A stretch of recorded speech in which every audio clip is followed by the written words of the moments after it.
نحمدہ ونصلی علی رسولہ الکریم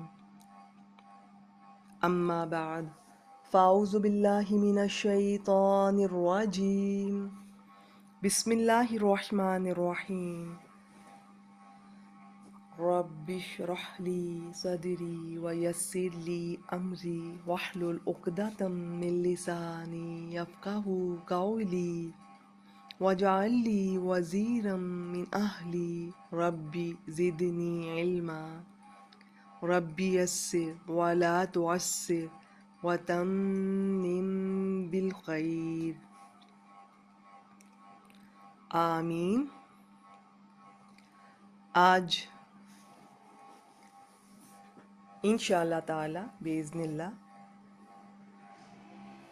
ہم قرآن ڈیلی کے سلسلے میں سورۃ النساء کی اگلی آیت کریمہ آیت نمبر 124 124 کا آسان ترجمہ اور تفسیر دیکھیں گے۔ بسم اللہ الرحمن الرحیم وَمَن يَعْمَلْ مِنَ الصَّالِحَاتِ مِن ذَكَرٍ أَوْ أُنثَىٰ، اور جو شخص نیک کاموں میں سے کوئی کام کرے، مرد ہو یا عورت، وَهُوَ مُؤْمِنٌ فَأُولَٰئِكَ يَدْخُلُونَ الْجَنَّةَ، اور وہ مومن ہو تو یہ لوگ جنت میں داخل ہوں گے، وَلَا يُظْلَمُونَ نَقِيرًا، اور کھجور کی گٹھلی کے نقطے کے برابر بھی ان پر ظلم نہیں کیا جائے گا۔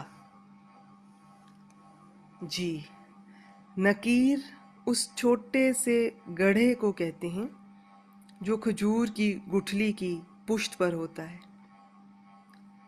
کھجور کی گٹھلی سے ریلیٹڈ کئی مثالیں قرآن مجید میں ہمارے سامنے آتی ہیں۔ فتیلہ کا لفظ بھی آتا ہے، ایک دھاگا سا ہوتا ہے۔ یہ نکیرہ اور بھی لفظ ہیں، ایک جھلی سی ہوتی ہے اس پر۔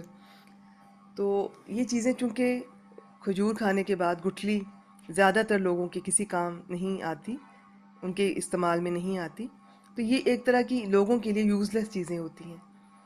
تو جب بھی کسی چیز کو اس کو کم دکھانا ہو، چھوٹا دکھانا ہو، حقیر دکھانا ہو، ان سب معنی میں اکثر قرآن مجید میں یہ کھجور کی گٹھلی کی مثال آپ کے سامنے آئے گی۔ چونکہ قرآن مجید کے جو پہلے جن سے اللہ تعالیٰ مخاطب تھے وہ عرب تھے، تو عرب کے کلچر کے مطابق آپ دیکھیے گا کھجوروں کا ذکر بہت ملے گا، اونٹوں کا ملے گا، لینگویج بھی انہی کی ہے، محاورات ان کے ہی آپ کے سامنے آئیں گے۔ تو اب کیا دیکھا ہم نے، یعنی مرد ہو یا عورت، اگر ایمان موجود ہے اور نیک اعمال عمل صالح، تو وہ جنت میں جائیں گے، اور ان پر تھوڑے سے تھوڑا ظلم بھی نہیں کیا جائے گا۔ سوال ہی پیدا نہیں ہوتا کہ اللہ تعالیٰ کی طرف سے کسی کے ساتھ ظلم ہو۔